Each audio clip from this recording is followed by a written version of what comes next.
Tuhan adalah gembalaku, takkan kekurangan aku. Ia membaringkan aku di padang berumput hijau. Saudari yang terkasih di dalam Kristus, selamat pagi.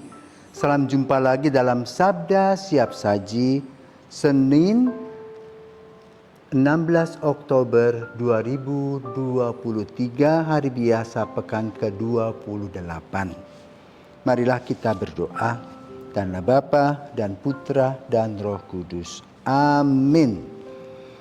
Allah Bapa yang Maha Pengasih, Engkau menuntun semua orang untuk percaya kepadamu. Kami mohon berilah kami kekuatan agar setia melaksanakan tugas dan tanggung jawab kami seturut teladan Yesus Kristus Putramu. Sebab Dialah Tuhan pengantara kami yang bersama dengan Dikau dalam persatuan Roh Kudus, hidup dan berkuasa Allah sepanjang segala masa. Amin. Tuhan bersamamu dan bersama rohmu. Inilah Injil Yesus Kristus menurut Lukas. Dimuliakanlah Tuhan. Lukas bab 11 ayat 29 sampai dengan 32. Sekali peristiwa Yesus berbicara kepada orang banyak yang mengerumuni Dia. Angkatan ini adalah angkatan yang jahat. Mereka meminta suatu tanda, tetapi mereka tidak akan diberi tanda selain tanda Nabi Yunus. Sebab bagaimana Yunus menjadi tanda bagi orang-orang Niniwe, demikian pula lah Anak Manusia akan menjadi tanda bagi angkatan ini. Pada waktu penghakiman, ratu dari selatan itu akan bangkit bersama orang dari angkatan ini, dan ia akan menghukum mereka, sebab ratu itu datang dari ujung bumi untuk mendengarkan hikmat Salomo, dan sungguh yang ada di sini lebih besar daripada Salomo. Pada waktu penghakiman, orang-orang Niniwe akan bangkit bersama angkatan ini, dan mereka akan menghukumnya, sebab orang-orang Niniwe itu bertobat waktu mereka mendengarkan pemberitaan Yunus, dan sungguh yang ada di sini lebih besar dari Yunus. Demikianlah sabda Tuhan. Terpujilah Kristus. Para pirsawan dari Sabda Siap Saji, selamat pagi. Harap kita sehat walafiat dan penuh dengan kegembiraan dan sukacita. Kali ini kita mendengarkan Injil dengan beberapa tokoh yang perlu diulas pada pagi hari ini. Ada tokoh-tokoh yang tampil dalam Injil pada hari ini. Satu, Yesus Anak Manusia. Kedua, Yunus. Yang ketiga, Ratu dari Selatan. Kita di Indonesia, kalau kita berbicara tentang Ratu dari Selatan, kita pikir itu Nyai Roro Kidul. Bukan.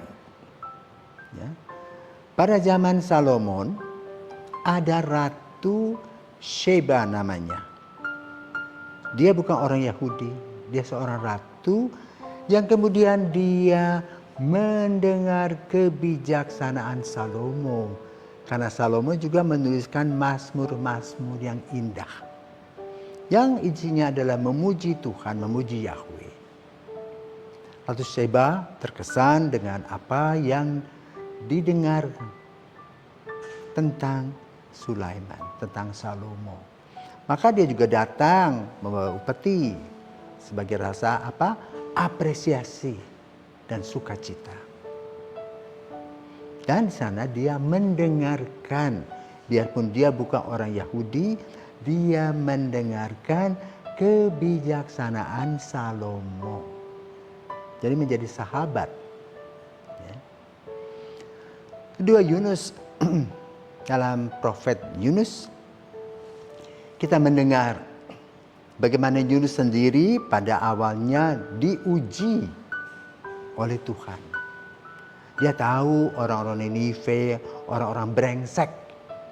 Ngapain repot-repot ya, memproklamirkan, menyadarkan mereka. Salah-salah aku yang tinggal tulang belulang. Bahkan tinggal nama. Maka ketika Yunus mau diutus ke Ninive, dia menolak dengan tegas dan keras. Apa terjadi? Dia masuk perut ikan. Ya, kapok dia. Lalu sesudah itu dia berangkatlah ke Ninive. Percobaan pertama itu adalah dengan pohon. Pohonnya kering. Dia marah-marah karena apa? Dia mau berlindung tidak bisa. Tetapi lalu Yunus berubah, bertobat di sana. Melihat ada orang di Ninive juga yang bagus-bagus, yang baik-baik. Maka kemudian dia memproklamirkan atau mewartakan tentang siapakah Yahweh. Dan ternyata dari waktu ke waktu dengan ketaatan, dengan kesabaran, orang Ninive bisa bertobat. Itulah kepuasan batin dari Yunus. Dan ketika sekarang anak manusia yaitu Yesus. Yesus sudah beberapa saat bersama dengan orang-orang Yahudi, bersama dengan para rasul. Tapi mereka katakan bebek cuek. Cuek bebek. Kamu dengar? Ngomong aja, ngawur-ngawur, ngarang dia. Sok tahu dia, pencitraan, pokoknya macam-macam gelar yang disampaikan oleh mereka tentang Yesus. Mereka tidak mau dengar, maka muncullah perikopa yang kita dengar pada pagi hari ini. Ya.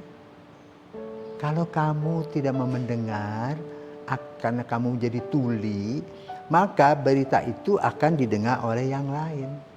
Kamu rugi. Coba bandingkan, dikatakan, dengan Ratu Sheba. Ratu dari selatan itu, dia datang mendengarkan kebijaksanaan Salomo. Bahkan mengapresiasi bahwa upeti, menghargai. Demikian pula Yunus yang awalnya menolak ke Ninive ternyata ada pertobatan. Kenapa? Orang Ninive mau mendengar, mau membuka hati. Tapi ini orang-orang Yahudi ini keras kepala. Tutup telinga seperti orang tuli dan bisu.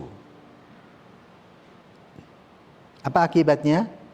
Karena mereka tutup telinga, yang bagus-bagus yang disampaikan oleh Yesus. Juga yang bagus-bagus yang Yesus lakukan, mereka tidak lihat. Karena mereka buta, tuli, bisu. Tidak mau dengar. Inilah kritik Yesus kepada mereka. Apakah cukup sampai di situ kritik itu? Tentu bertanya pada diri kita masing-masing. Kita bertanya pada diri kita masing-masing. Apakah aku seperti Ratu dari Selatan, Ratu Sheba? Apakah aku seperti orang Ninive yang bertobat? Atau apakah aku seperti angkatan yang dikatakan oleh Yesus yang jahat ini? Tuli, buta, bisu. Tidak mendengar sabda Yesus dalam hidup kita. Akibatnya apa? Ya perang. Kenapa?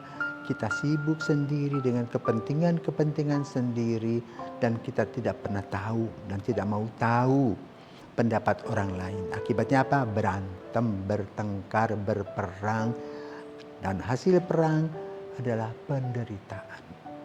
Seperti yang terjadi saat ini di Timur Tengah. Semua orang tidak pernah mau merefleksi diri tetapi mau bisa menghilangkan nyawa. Dan ada kepuasan secara material duniawi bahwa aku sebagai pemenang. Tetapi kalau kita memasukkannya dengan model cinta kasih yang Yesus berikan, kasihan terenyuh. Kita lihat ya, anak-anak yang bapaknya meninggal, anak-anak yang terluka di rumah sakit, anak-anak harus jalan kaki untuk mengungsi. Mereka lapar, mereka haus. Bahkan mereka ada yang kena mortir juga, luka, diverban dan harus pergi meninggalkan tanah airnya, tempat kelahirannya, merupakan hal yang menyedihkan. Maka mari kita berdoa Bapak Ibu terkasih untuk situasi di Timur Tengah. Semoga mereka bisa membuka mata dan hati sehingga seperti Ratu Selatan yaitu Sheba dan juga umat di Ninive.